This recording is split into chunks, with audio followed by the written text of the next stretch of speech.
Now then, people, it's Joe, it's all Leeds TV, and it is time for another episode of Monday Night Football. As you can see, the lovely Oscar is with us, and we've got two fantastic guests for you today. We've got Scott Wilson from I'm going to have to say it like this, mate, the Bakke TV. I don't know if that was more Scouse than Irish, wasn't it? How are you doing, mate? All right. Bakke on TV, that's us, or me, or whatever's going on. Yeah. How you doing? All right? I'm not too shabby, lad. Glad to be here. Last time I was on, it was in the wee room with you. Oh, you were sat with us, weren't you? Yeah. Well, you were chasing me up from the shop. I wanted to go to the shop, and you were telling me off. It's great crack. Oh, I remember. Yeah. Well, the thing is, we go with the supporters bus from up here, and I think we've been beaten as well, haven't we, Scott? Yeah. We've been. Yeah. I was pissed off. Sheffield Wednesday. Yeah. I was pissed off anyway, and then I was like, right, we need to get to the bus, and the lads are all like, where is everyone? And Scott texted me and went, I'm just popping to club shop. I went, no, you're not. Get down here now. We want to go home. Yeah, and it's never good when you lose either. And of course, you know, we've got Ryan of Pigeon Detectives, LS11 fame. You'll all know Ryan. How are you, mate? All right? I'm good. Thanks, guys. How are you all doing? Nice to see you all. Yeah, man, good. How are you, Oscar? Now that you're in level 3 lockdown, mate, you shouldn't even be on this video. I shouldn't be on this. I've got to cover up now, mate. It's mate. It's not a good day to be from Liverpool today, mate. Not a good day at all, mate. It's it's rough. It's rough. But I love how you went mate there at the end. Yeah. Mate. Well, you know, mate. It's rough times, mate. Rough times. Now I'm in tier 3, guys. I'm in tier 3. Unlike Leeds United, tier 1, of course. Cool. Yeah, tier 1, top tier. Yeah, so guys, today, Monday Night Football, normally what we would do is review the weekend's game just gone, but what we're going to do is actually review Leeds United's season so far, so for those that are watching, you know what's going to happen. We'll have a look at the 4 games, let the lads have a little discussion, maybe pick our player of the season so far, goal of the season so far. We've got a nice little new thing we've started as well called 1 to 5, a bit like Sky's 1 to 11, but we'll pretend we made it up and it's called 1 to 5. And we're going to ask the guests for their best ever Leeds United 5-a-side team. 1 goalkeeper, 1 defender, 2 midfielders and 1 attacker. So stick about for that. Please smash a like on the video as well. The more likes we get, the more it goes up and the more views we can get in. So please do that. Share, subscribe. Yeah, we're on the road to 18.5k now, so please subscribe if you're not already. And if you're watching on Twitter, please drop a retweet again, just so we can get more people in, man. It's more fun that way. But we'll start with the opening game of the season. Liverpool, champions of England, not long, champions of Europe and the world. And we rocked up at Anfield and, well, talk me through it, Rye. What a game that was, mate, to start us off. Oh, incredible. I mean, talk about baptism of fire going to the champions. I mean, I hate this word. We've seen it when we played Man City. We've heard it, when we played Man City as well. A free hit. But I guess it really is a free hit. If you get beat by the champions of the Premier League, Liverpool, it's nothing to be ashamed of. And, you know, the first couple of minutes, then we give away that penalty and we went 1-0 down. You thought, oh my Lord, it's going to be a long evening this. But credit to the lads, we got back into the game. I think we shook them first few little bit of nerves off, and then we just got going. And what an awesome game of football, and what an advert for Leeds United, what an advert for the Premier League. Absolutely incredible. 2 good teams going at each other, 2 very different teams. One team that's got, you know, some of the top players in the whole world in that squad, and then little old Leeds United giving them a good run for the money, and some amazing goals as well. You know, Jack Harrison's goal, what a belter. Mo Salah absolutely rocketed one in top corner. Mele had no chance. You know, I would just gobsmacked watching the game, and what a start to life back in the Premier League after 16 years. I was just absolutely buzzing, and I've said it on my podcast and say it to my mates who are Leeds fans. It's one of the first times I've ever walked away from a Leeds United game after conceding 4 goals and being beat with a big smile on my face, you know? So an incredible opening game, and maybe maybe deserved a point out of it, but like I say, there's nothing to be ashamed of going to Anfield and unfortunately losing. Yeah, just on that, Ryan, as well. I know my thoughts ahead of the game was, I think we'll give Liverpool a game. Did you have any sort of idea that would have happened as it did? Like you say, it was just blow for blow. It was like two boxers at times, I thought. To be honest with you, Joe, I didn't. I were a bit pessimistic. I actually thought, as long as we don't get beat 4-0 or something like that, we'll do all right. I know Marcelo Bielsa's Leeds United's always going to give any team a run for the money. We saw it in the FA Cup against Arsenal, and even with a reduced team, if that's what you want to call it. We had some young'uns in there, Robbie got started, etc. But the Liverpool one, I just thought Liverpool, they're off the back of being champions for the first time in a long, long time. It's an opening game to a season at Anfield. Granted, no crowd, but I thought they'll want to come and just start the defending season with a decent win. And they didn't have many injury issues. They had the top players in the squad. I was just hoping Leeds United had just kind of not embarrass ourselves, but they surprised me, and what a game. Yeah, it was, wasn't it, Scott? I mean, what was your best moment from that game, Scott? It was a brilliant football match, wasn't it? I think whenever we got the third one, I was just sitting going, "Oh my God, we're going to win this." I think it was the way we were playing. Liverpool just looked shocked. I think there was a lot of times in that match where I think they pretty much, I don't mean this, that they were arrogant, but I think a lot of the times in the game, they thought that they were just going to walk over us. Championship side just stepped up. We hadn't really made any sort of massive changes to the squad. That's essentially still the squad that finished 13th in the championship. But when Bielsa took over, there's players there from Heckenbottom still there, Yeah. And even the Bamford goal, that was down to, in my opinion, that was the one player that was arrogant, was Van Dijk's arrogance. Didn't think that Bamford was worth the salt, and there we go. 3 goals in 4 matches for Paddy. Can't complain. Yeah. I'm absolute. I have to be honest. I'm gobsmacked at the steps some of the players have taken. It's proud. I'm proud to be supporting Leeds, especially when you see matches like that where we get beat by Liverpool 4-3, and all anyone's talking about is, "Oh my God, how good were Leeds?" It's not, oh, Liverpool done well to beat Leeds. It was like, how good were Leeds? Liverpool didn't score against us in open play either. All the goals came from set pieces, and we know how crap we are with set pieces. So that's a given. So I just think, in open play, we beat Liverpool 3-0, and I'm sticking with that.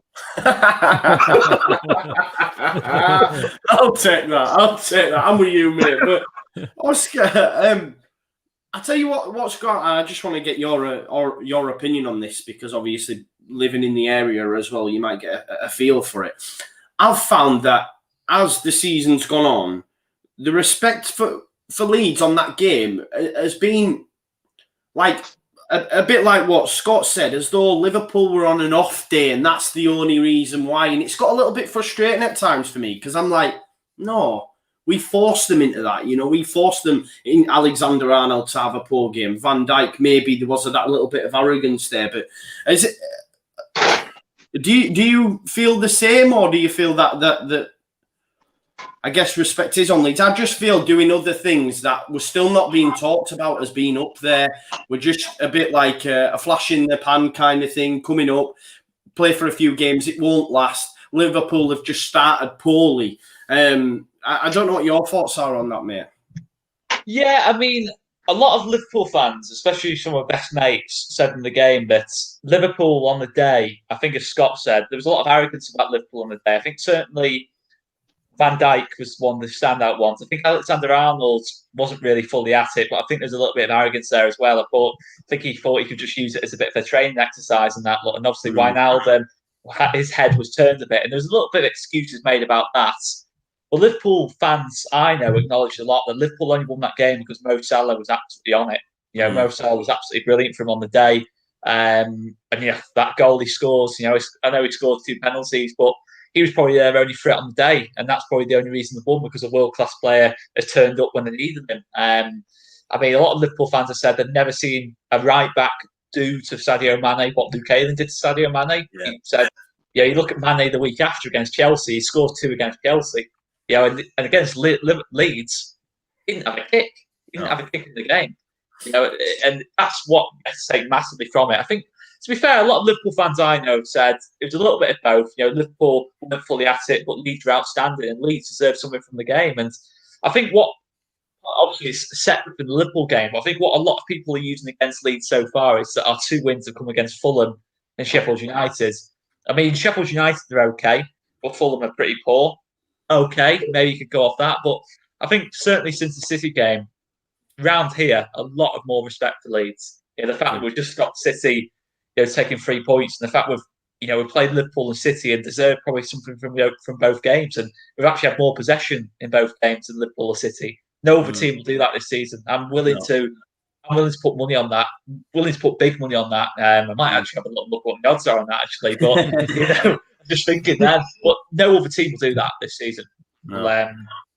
Take the game to Liverpool and City like we did. So I think there's respect for us, but I still think some fans are maybe looking at what we do in the next 4 games. Yeah. And we'll have a little dance around them 4 a little bit later on as well. I don't know if any of you have seen Luke Ayling's Soccer AM interview. Yeah, any has managed to catch that. It was brilliant, and one of my favourite things is when he said he megged Mane, and he looked over to Tyler and we're going, "Did you see that? Did you see that?" I just thought it was brilliant, man, because even though like us as fans would be like, "Oh, he's megged Mane," like it's the fact that he was like that as well. Do you know what I mean? And he's going to Tyler, "Oh, I megged him. Did you see that?" But as we know a little bit later on, he absolutely did him as well. But what a character Luke Ayling is anyway. These have me in stitches, to be fair. That interview was absolutely brilliant. We won't. Let's just forget Hull City ever happened. We won't even touch on that. I thought we were absolutely shocking in that game, if I'm being totally honest. It was so poor, wasn't it? Well, it was. Sorry to jump in there, Joe. But I'll be honest with you. I were really disappointed because we've got a lot of fringe players. We've got a lot of under 23s that could maybe step up. And I even though I don't necessarily overly care about the Carabao Cup, I don't.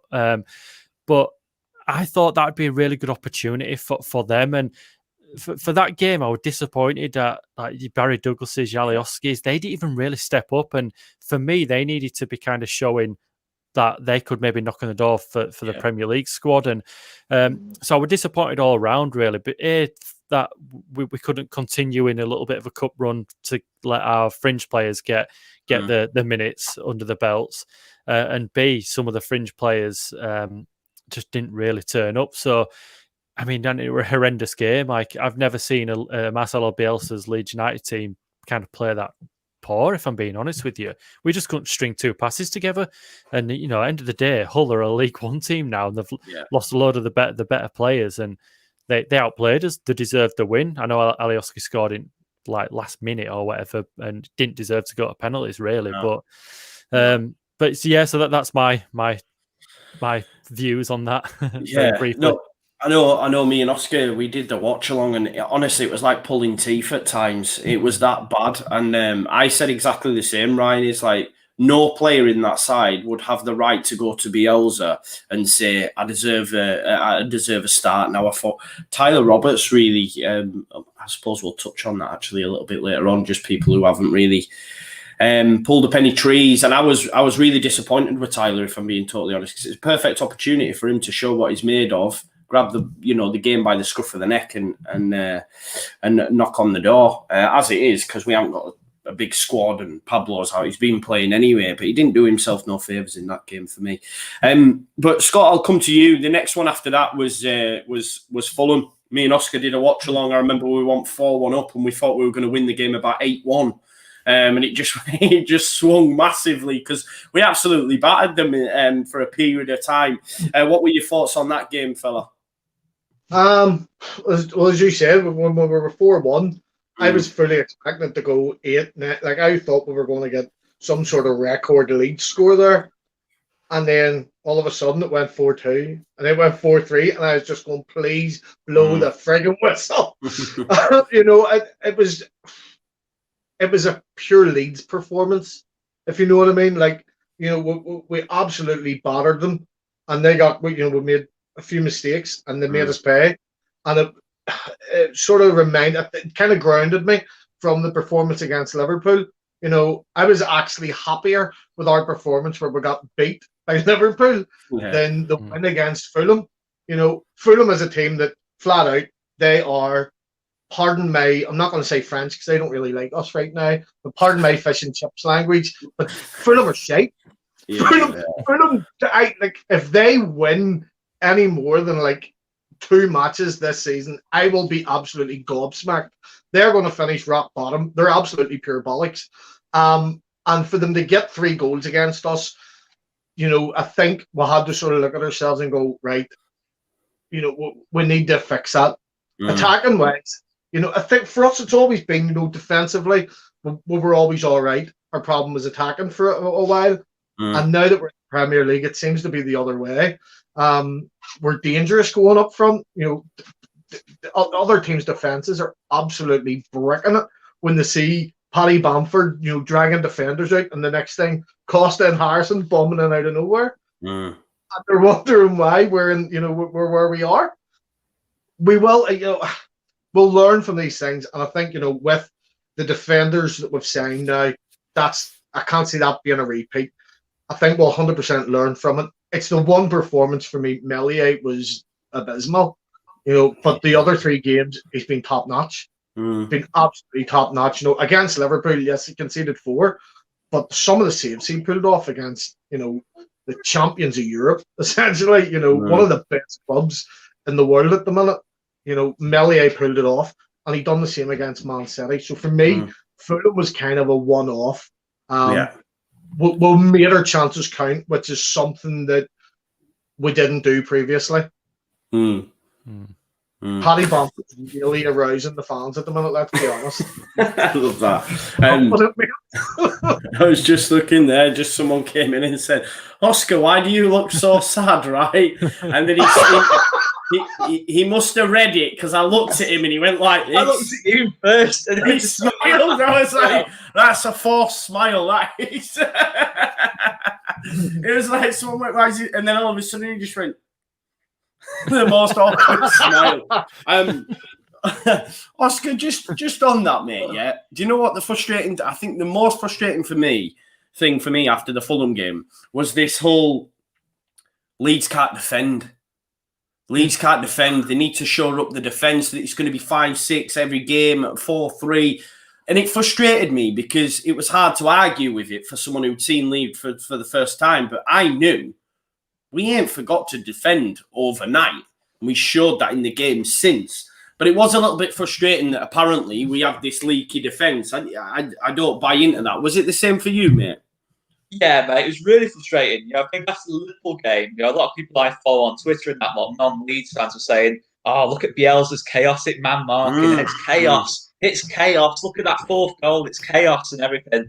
And then all the other, so many Leeds fans saying we need a natural out-and-out left-back because Stuart Dallas had a bad game against Fulham, even though he's been brilliant in the other 3. I've still seen people say that now. Look, opinions are opinions, but for me, Stuart Dallas is our left back. There's no question about that at all for me. I don't see any reasons to change that.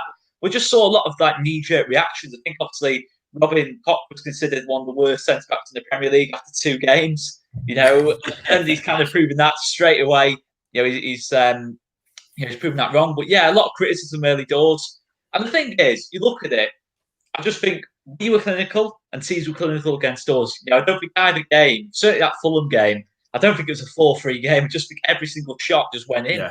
For both teams, every single shot went in. I think obviously Liverpool Leeds game, that was just a pure classic, that one. But again, pretty much every shot just went in, and that's just the way the first 2 games went, and I think the way the whole league's gone so far this season. No, bang on. Right now, I think I remember you mentioning it actually on your podcast, because I do listen, mate. I do listen, and What about Paddy Bamford's turn of pace for the where they go? Where he just did was it Ndoye and he cut it back for Costa? I've never seen him have that turn of pace in my life. I know he did like a little drop the shoulder thing and, and a little dart down the wing, something like Jack Harrison would be proud of. Yeah. And a superb cross and what a finish by Elder Costa as well. He hit it first time and rocketed it into the top corner. I mean, Paddy had a great start. He's had a great start to the season. Obviously he's got a lot of critics. Ever since he pulled the Leeds shirt on, after we paid £7 million from Borough for him, he's always had critics, and he always will until the day he leaves Leeds United. So all he can do is do what he can do and do it to the best of his ability. And so far in the Premier League anyway, he's been impressive. Certainly under Marcelo Bielsa, he's turned him into not just a striker. He leads from the front, defends from the front, and his work off the ball is incredible, closing down. I sometimes watch him, and were it the Fulham game or were it the Sheffield United game? I can't remember. I think it might be the Sheffield game actually, where he scored the winning goal. But it was just that knackered when he come off, and he was getting interviewed by Sky or whatever, and he was like, it just looked like you're in distress, that he was that done in, and that goes to show the type of player he is. And what a great turn of pace, great cross, and when that full time whistle went, I must admit I was concerned. Like, Christ, that's 7 goals conceded in 2 games. That's uncharacteristic of a Marcelo Bielsa's Leeds United. Last year we had the best defensive record in Europe for about half of the season or something, didn't we? So, it were a concern for me, of course it was. But at the end of the day, we got 3 points. And going into that game, playing a team like Fulham, a newly promoted team, a team that are going to be at the wrong end of the table, you've got to be beating teams like that. It's as simple as that. And at the end of the day, we got the 3 points. And Robin Koch's a new player to Leeds. We've not had a pre-season. He's just been getting better and better as the games have gone on. Him and Cooper seem to be kind of clicking a lot more, and I think I absolutely loved Ben White, one of the players of the season for me.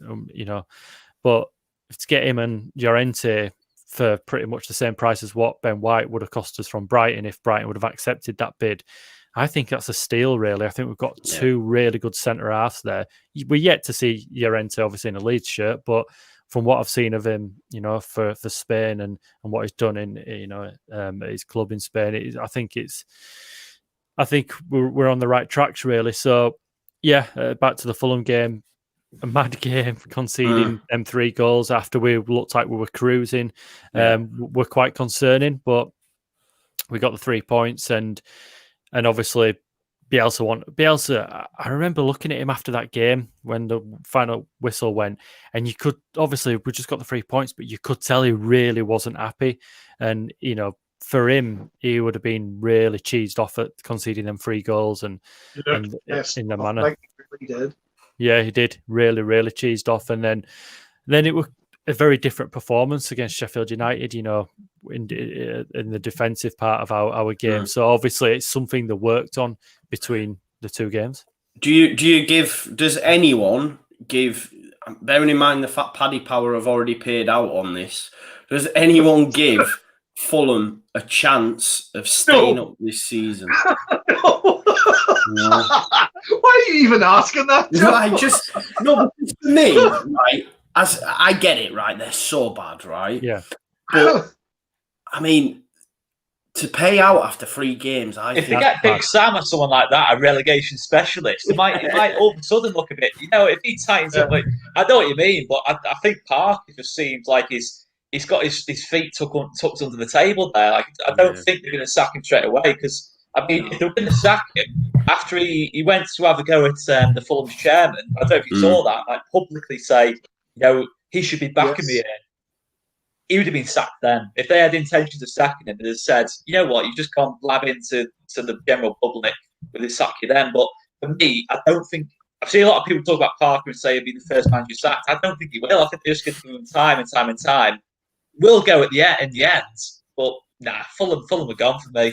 I think Go on, sorry mate. to interrupt, but Joe, I think it were it Chris Sutton in the ahead of the Leeds Fulham game said Fulham are relegated, and that, bear in mind, that were like the second game about to play the second game of the season. So obviously Chris Sutton wrote them off as well, which I thought at the time, I thought that's an insane thing to say in the second game, but obviously they've gone from bad to worse, haven't they? You know, they looked all right against us in that spell where they scored some goals, but then after that they've been horrendous and they've been battered, haven't they, since? So yeah, I think the signing of Adebayo as well, who was at Blackburn last season on loan from City for $2 million. He's not going to sort the defensive frailties out at Fulham. It's not great. But I agree with you a little bit, Oscar. I don't think they'll sack him because they tried that when they came up before with Jukanovic getting rid of someone. I think they'll keep faith and try maybe bounce straight back up. You know, a bit like a Burnley did previously. I don't know. Yeah, even Farke at Norwich. You know, Exactly. Yeah. Absolutely. After that City game, they won 3-2. I think they won like 1 in 30 after that. So I think I can see Fulham doing a similar thing. You know, definitely. Yeah. So moving on, it was Yorkshire Derby time. I heard a lot of people say before this game, and I'll come to Ryan on this, that we don't really care for them. It's not really a big derby in the context of your likes of Man United, Chelsea games or whatever. I know that, but I still felt that it was nice to have a Yorkshire derby back in the Premier League, Ryan. Do you know what I mean? I heard a lot of people say, oh, well, we're not bothered about them, but it had a little bit of spice to it for that for me. How was it for you, mate, obviously living in Leeds? Was it the same for you, or are you just not that fussed on Sheffield United?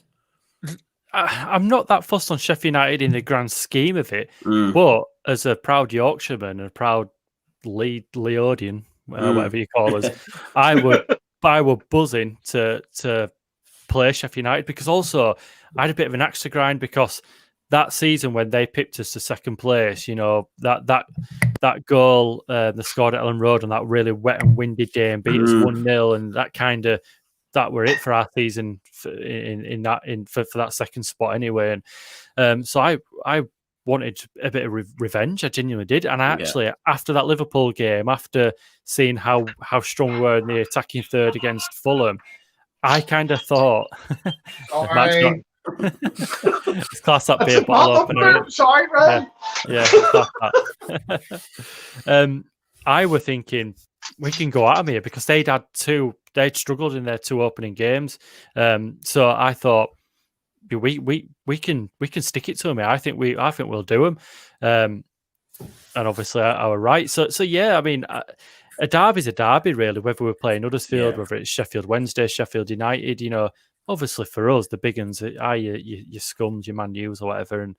But yeah, it's a Yorkshire derby, and you know, you want pride of the county, don't you, as well? So and best team in Yorkshire again, fight. Well, we always have been, but from an actual positional sense, we are now as well, right? exactly. And we went down there, and it were a good game. So yeah, I were on the side of let's build this Yorkshire derby up and let's have it. Yeah. How good was it, Scott, to see the Leeds Muppets, the Muppet that is Paddy Bamford, and score the winner, mate? It was poetic justice for me. It really was. It really was. And you know, I completely agree with Ryan Senator about, you know, Yorkshire derby and things. Do you know what I've noticed about, see, even if we were in the Championship or it was League One, see these Yorkshire derbies, they're so much meatier and grittier than, you know, like when we played back when I remember us playing Man United. You know, it's just like pure, real, proper men willing to, if they have to, beat the tripe out of each other to get the points. And you know, I think that Sheffield United match for me is probably going to be the best derby game we're going to see this season. Like 19th of December, like when we play Man United, I flat out expect us to stick 4 past them. I'm not joking. That team's crap. Clip it up. 100%. They're rubbish. I don't care if that's a sound, but they're rubbish.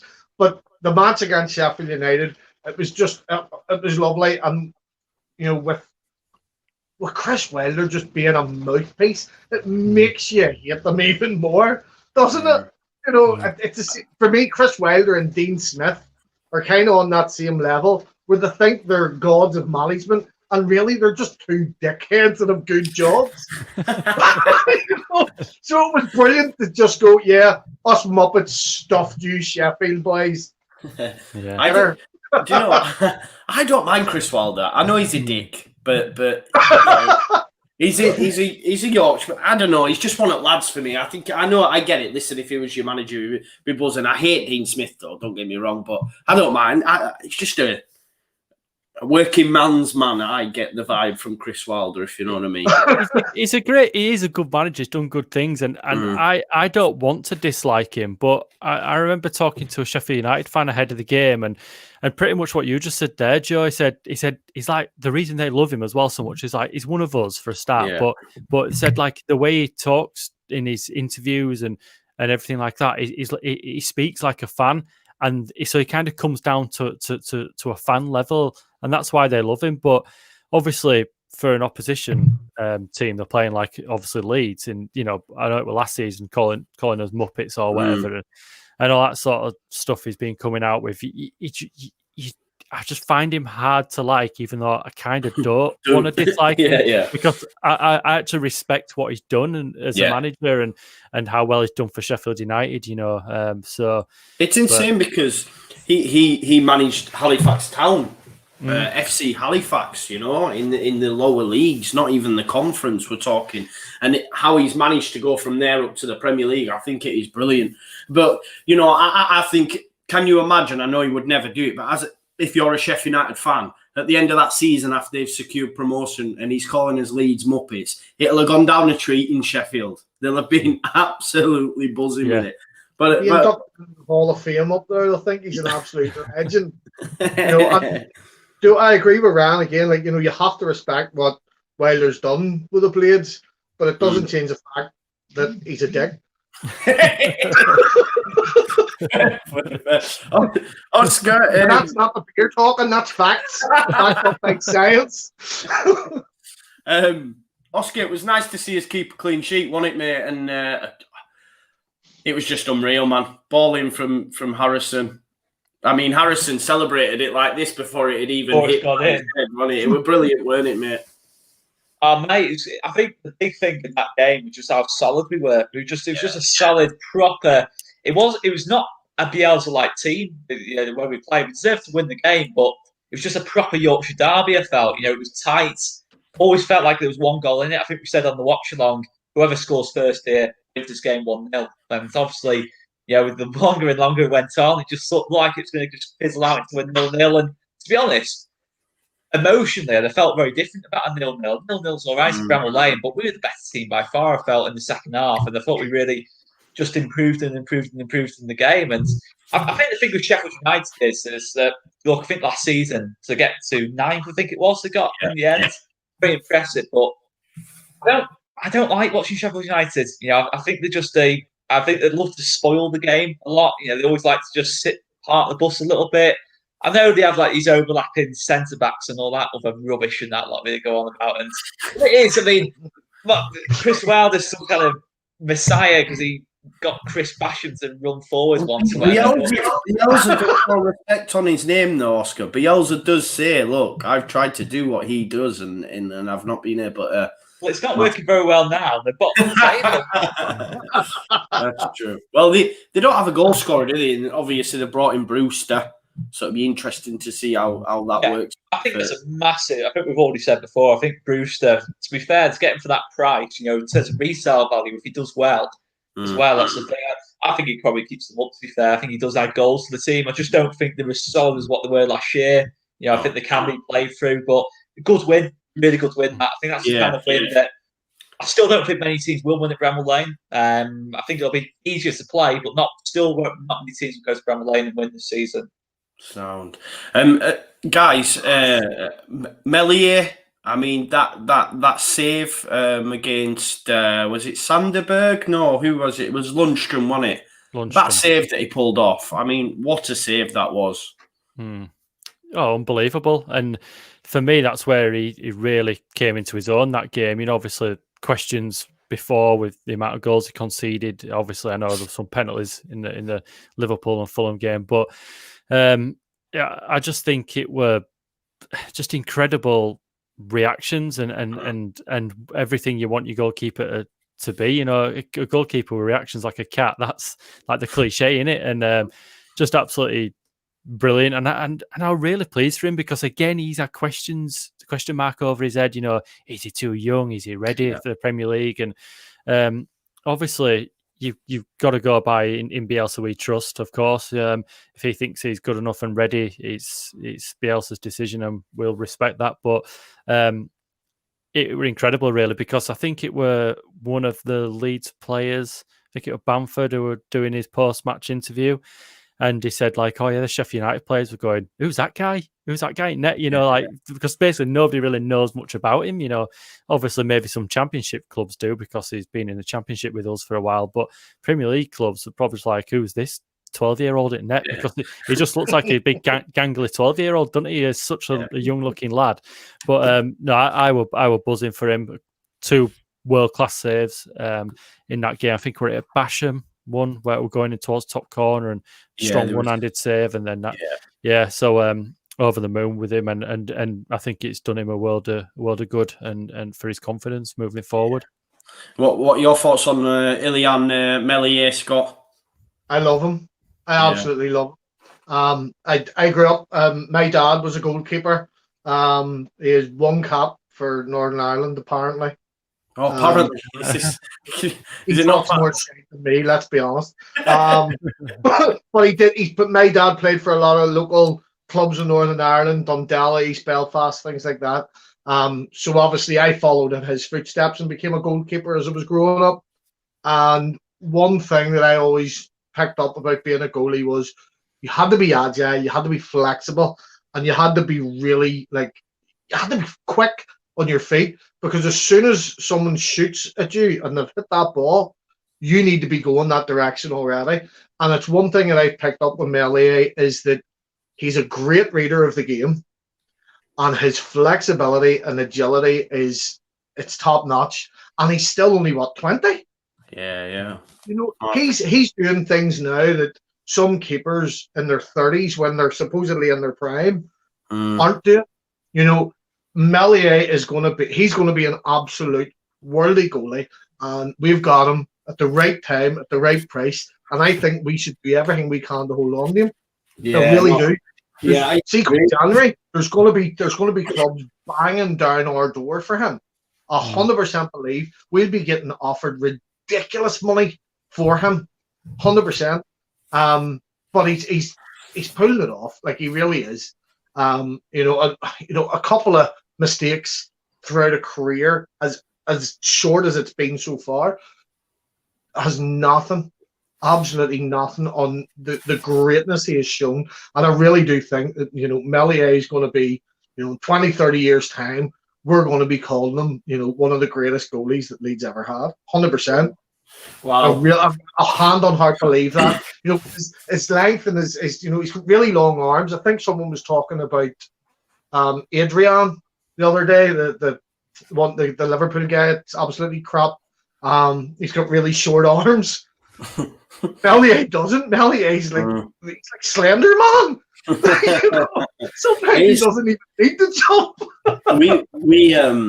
We did a transfer roundup just over the weekend. If people haven't watched that yet, check it out. It came out Saturday and Sunday, just a 2-parter, just going through the window. And I said, he could be a goalkeeper, who could be steady and at this club for quite some time. I suppose the last person that did that really was Paul Robinson. Before that, Nigel Martin. I look at his age and just how good he is and think he could be in this Leeds United side for a very, very long time, as long as someone doesn't snap him up. But why would he move on? I think he moved on from his initial club after playing the first season because he wanted game time, and he's getting that now at Leeds United. So I think he'll stay. And what a coup! Orta pulling him off again. But yeah, let's move on to the most recent one, Leeds one, City one. this was the game for me where I was really worried pre-match. I genuinely felt we could be on the end of a hiding, because I think it will happen this season, guys. I don't know what you guys think, but there will be a game where we get battered 3-4-5. I genuinely think that. As long as it's not by Chelsea. I want us to be yeah. Well, I backed us to do the double over Chelsea on Sky Bet, so don't worry. I think we'll do that. Bielsa's got Lampard's number. But yeah, this one, and then the start as well, the way they flew out. Me and Oscar did the watch long, and we're thinking, wow, we could get battered here, weren't we, Oscar? Oh mate, I was after 15 minutes. I think I was hiding behind the sofa, mate. I was just, it was terrifying what was happening for the first 15 minutes. It was like we looked like we'd be on the hecking bottom. We just looked so disorganised. Well, look, I think City were brilliant in that first 15, 20 minutes, but. Nah, the way we came back, mate. The way we came back mid-game, mid-half. Just we more than matched them on the day. More than matched them. Yeah, no, bang on. And how impressed were you, Scott, with the performance against City after that initial 15 minutes? I think maybe we gave them a little bit too much respect. We're overawed by the occasion a little bit, and then we were just unreal. As the game went on, weren't we? I think you hit the nail on the head there. I think we gave them a lot of respect in the beginning. Obviously there was the whole connection between Pep and Bielsa. But after the first sort of 15 minutes, pretty much from Man City scored, they didn't really do anything. They just kind of struggled to really get into it. And I was actually sitting here with two scummers. Watching it, I'm sorry, but a lot of my friends are scummers. It's shocking, it's appalling.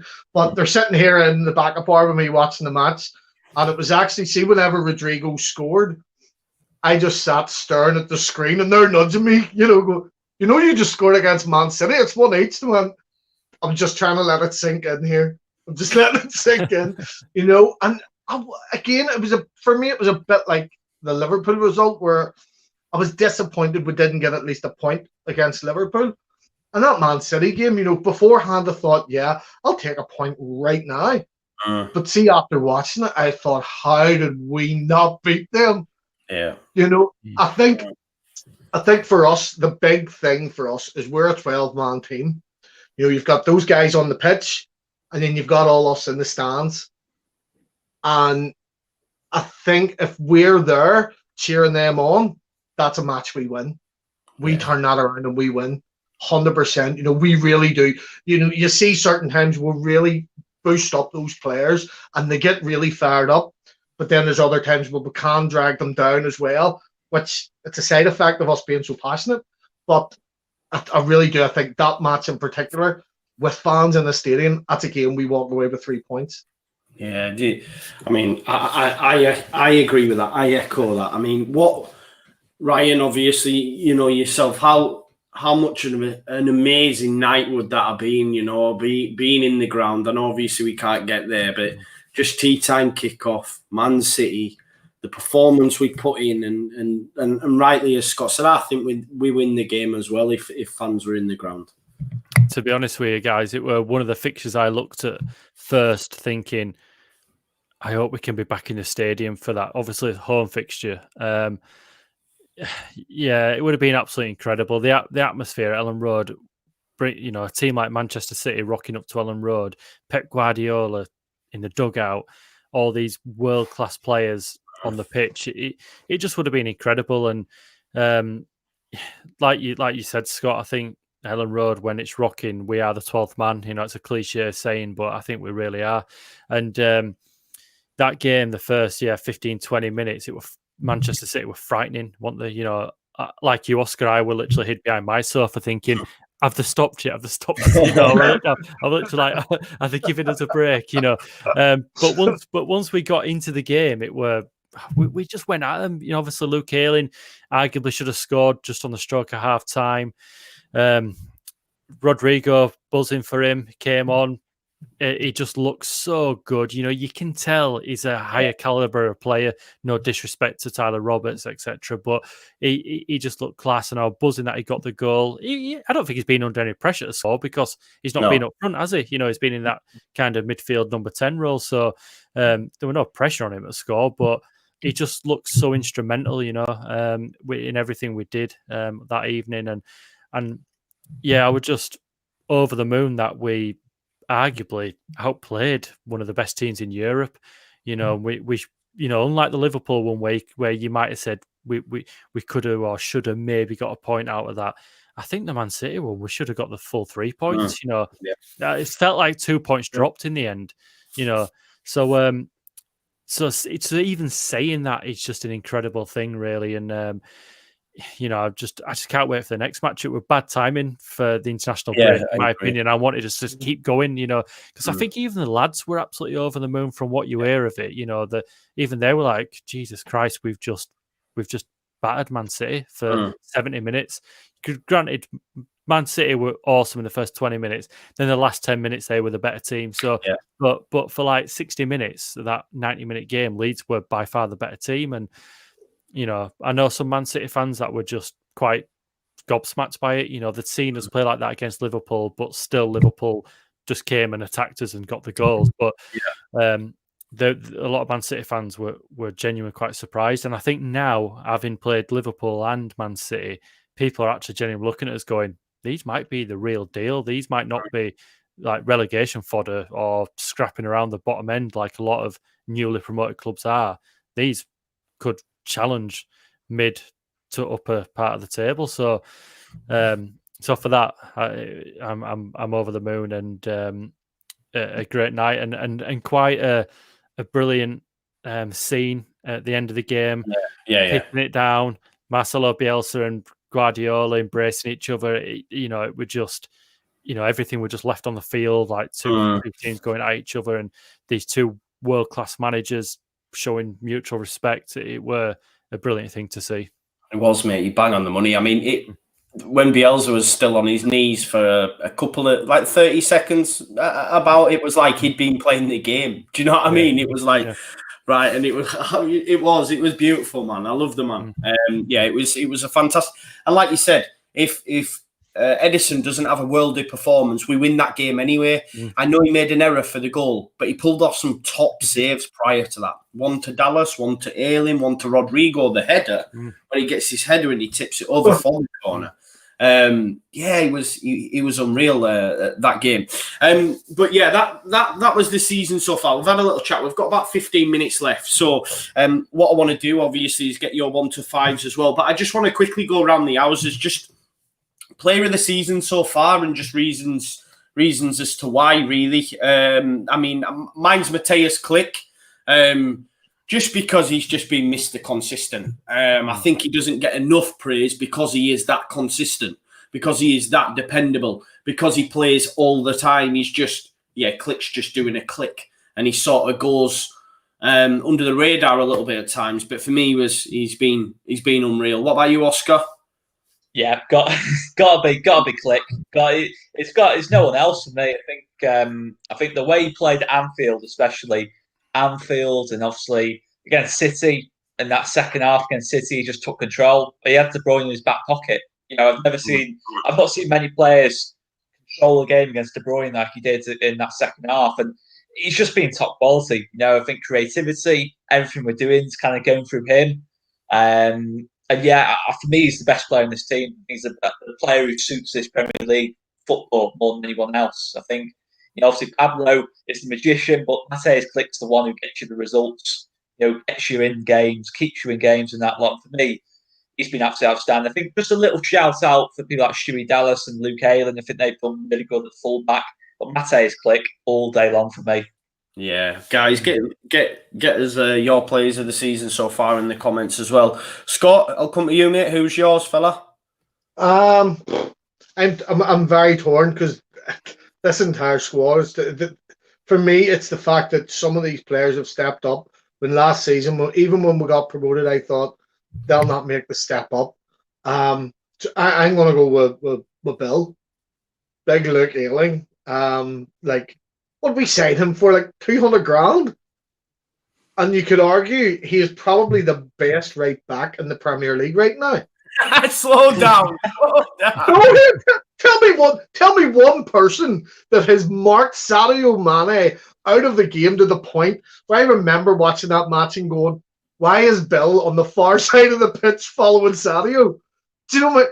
I'm telling you now, there's not, for me personally, there's not a right back holds a candle to Ayling right now. Not one. And his FIFA score says it all as well. You've been boosted up to 75 on FIFA as well. Go ahead there. Just get Alan rolling again now. I think you've had a few too many now, you son. No, I agree though. Disgrace Ellen Rose on FIFA. Disgrace. Don't even. I've actually emailed them because I'm a sad middle-aged man. I refuse to buy it until Ellen Road's on it. I'm like, I'm sick of East Point Arena, so I'm just not going to bother until it's on. I'm not getting it. It's like my standpoint. I think for mine, I think it's got to be Click, but I think one of your comments there from one of them you shoved up, Joe.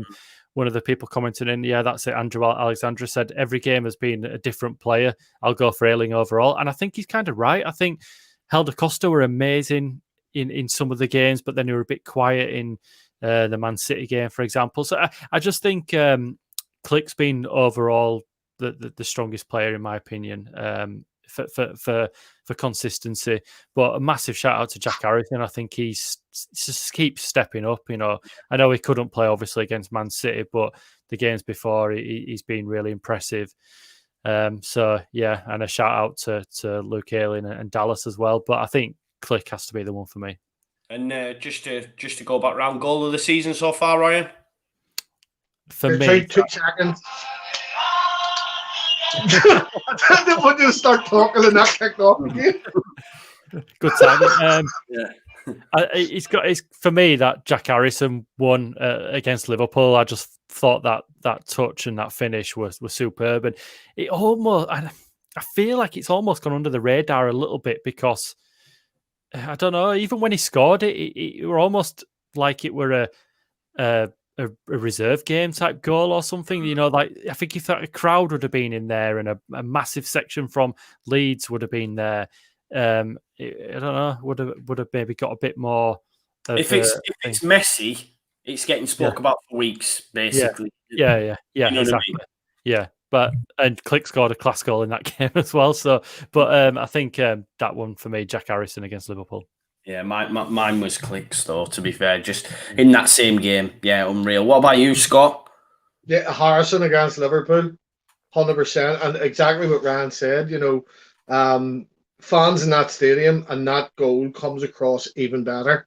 But without the fans in the stadium, you don't get that reaction. And it almost, I think, because the Sky Sports commentators are shit, it almost came across like a consolation goal at the start. I don't think we expected to score another 2 goals in that match, you know. So yeah, for me, like it's been a fantastic goal. Even the Click goal was great. Don't get me wrong, it was bloody great. But Harrison it was such a natural finish. You know, Harrison just took it straight and it just looked like nothing to him. Yeah, true. Beautiful. Oscar?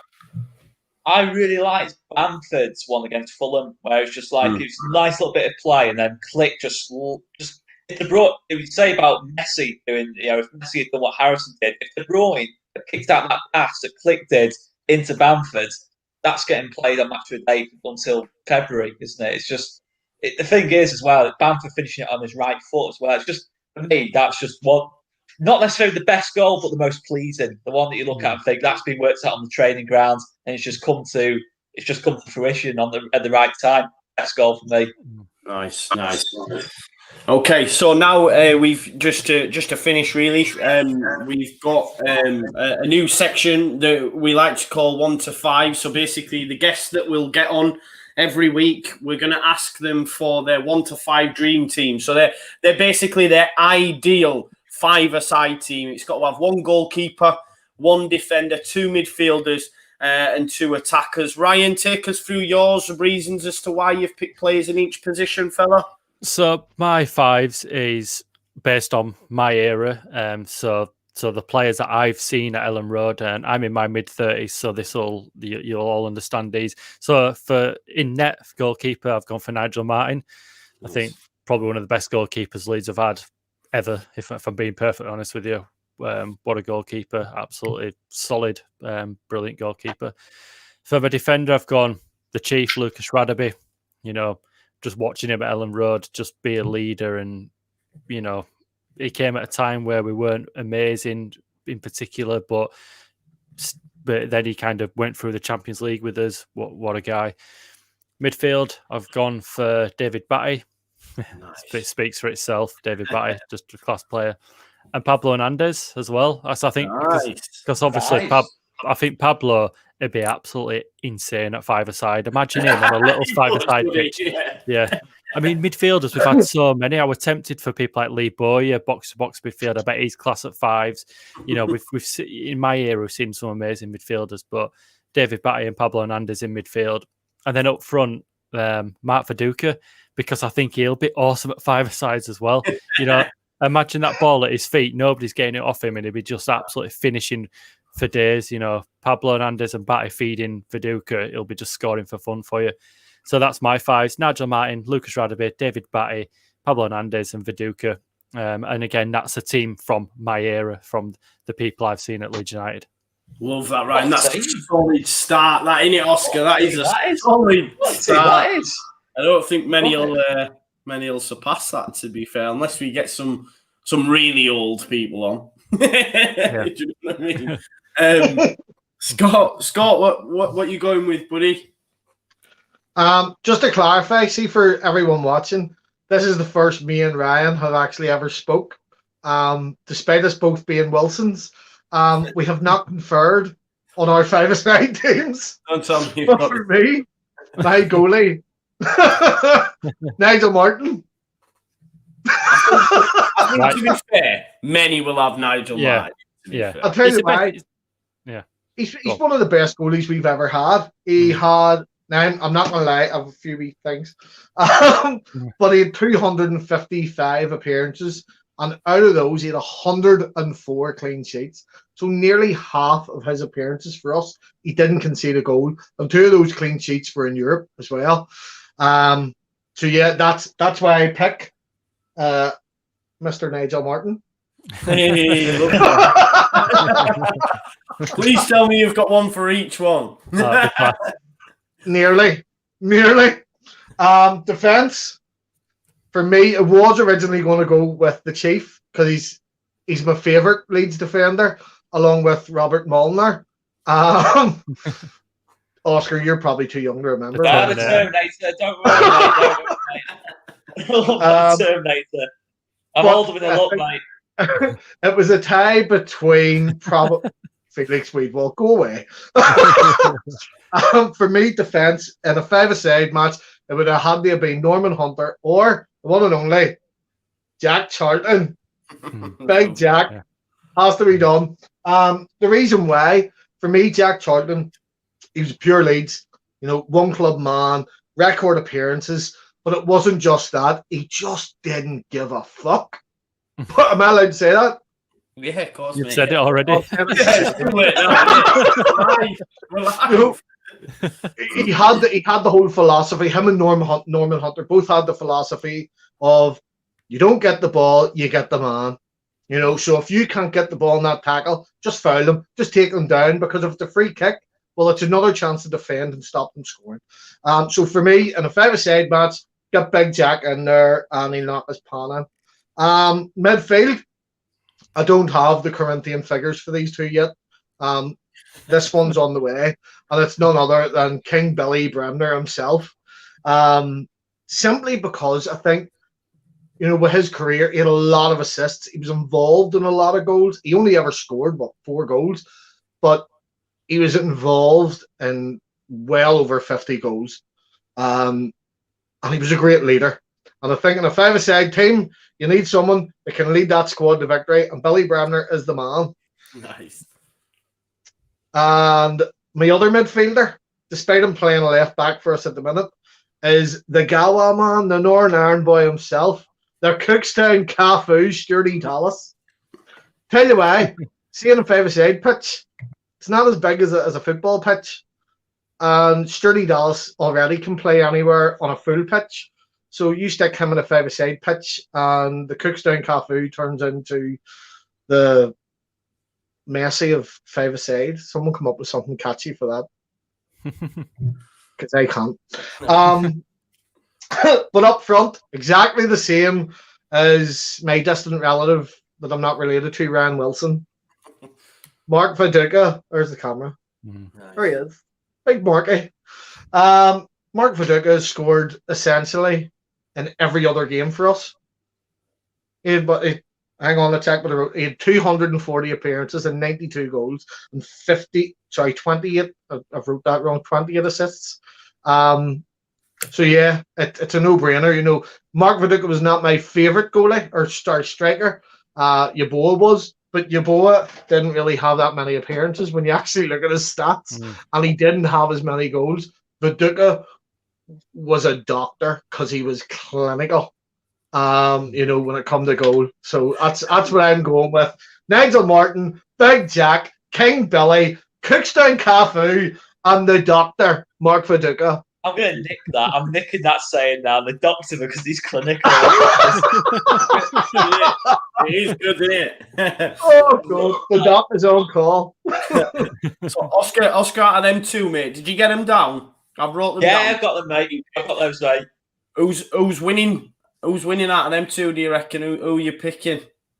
It's a hard one because I think Scott's has got a bit more steel in midfield. Billy and Stewie Dallas, you know, a bit more getting around the pitch. But I think with Ryan, I can't ignore Hernandez. It's just a perfect mix, isn't it? That's it the thing. Mix. It's a hard one. It's a hard one. I think there's not a lot between Big Jack and the Chief. I think that. I'm going to go Ryan's. Just because it's got that flair and that flair. And I think we've gone with. It depends if you're having free kicks as well, you know, because that one's going to give a lot of free kicks away. I think Scott's. You know, the Big Jack would smoke a fag while he's training. The Chief never do that. Great. Thank you so much for that in our debut 1 to 5 little special edition.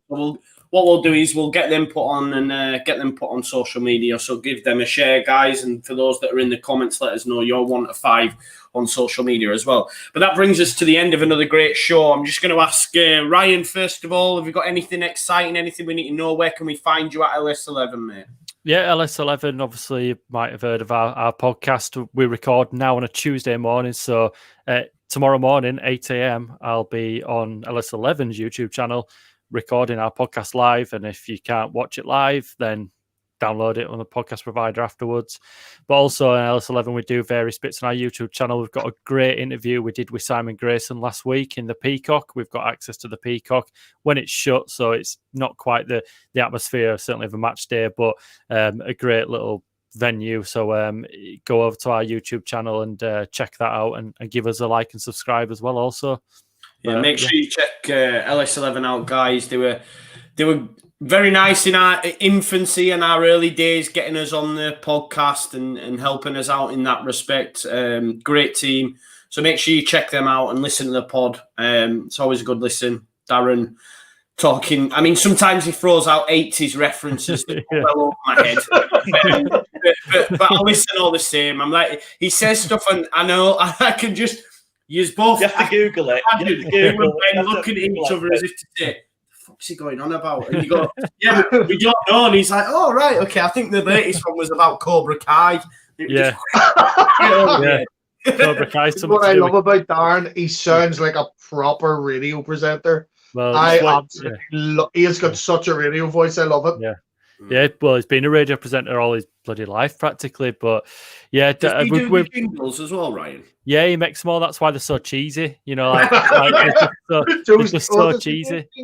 That the Alioski Files one is some 70s TV show theme tune I'd never heard of. Is it or something? No, it's some kind of detective show called the Rockford Files or something like that. And obviously, because it's called the Alioski Files, about Alioski being mad and stuff. he like that's the first thing that came in his head. He's like, "Oh, I've got this jingle," and I'm like, "What the hell is that?" You know, like, it's like, it's the Rockford Files, and I'm like, "All right," but yeah, there you go, Rockford Files. Lee Smith said it, but no, he's. We've got a brilliant. You know, I love the guys. Like we've got Ben Parker, former player. Obviously myself and Darren, we're quite an eclectic mix of each other. So like we're kind of all the yin to our yangs, you know, we're not all the same and we don't all think the same. And that's what makes it for a good conversation with us lot. So if you haven't checked LS11's podcast out, check us out. You might like it. You might not, but it's always good fun. Yeah, go check them out. I mean, that's it's always a good listen. And Mr. Scott Wilson, where can we find you after your rebrand, mate? Do you know what as well? And I forgot to pick you up on it. You called Bakke TV, Eric Bakke. Why was he not in your five-a-side team? That's what I want to know. But because whenever Norway were playing Northern Ireland years ago, he wouldn't sign my top because it was a Northern Ireland top and he wouldn't sign it.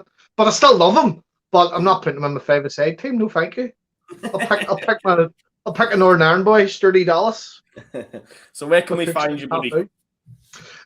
So yes, as you said, it's been a big rebrand. For anyone that obviously knows this face and hears a voice, you know that it was previously a different channel. But it got removed because I was a muppet and posted something that I shouldn't have. So now I've started over again, and it's finally I've got a whopping 100 subscribers. Yep. So it's Bakke TV. Actually, you can get me on YouTube there. Twitter, it's Bakke Tweets. And I don't know what it is on Instagram, but on Instagram, all I do is post photos of like me painting and building a bar out of pallet wood. I have put both links to the YouTube pages in the description. As you say, all Leeds always. We're all Leeds fans. Make sure you go over, subscribe to both channels. Scott, he's great for a laugh. I've seen a lot of people say in the comments as well that's the case. So if you do want some more content, make sure you check over. And I know you've been getting a few international fans on as well, which is really good. Yep. We've even had Punjabi Whites would contribute a wee bit. Big Chaz would contribute a wee bit as well. So I have to give out a shout out to Chaz and also to Nick Maynard in Canada. They would contribute a lot to the channel. Cool, great stuff, great stuff. We've overrun slightly, but it was a pleasure, and I could go on all night. It was great chatting to you guys. This week, guys, we will have pre-matches out. We'll have opposition chats. We'll have your watch along on next Monday, so there'll be no Monday Night Football because we're actually playing Wolves. But thank you so much, everyone, for tuning in, and have an amazing week, and we'll see you in a bit.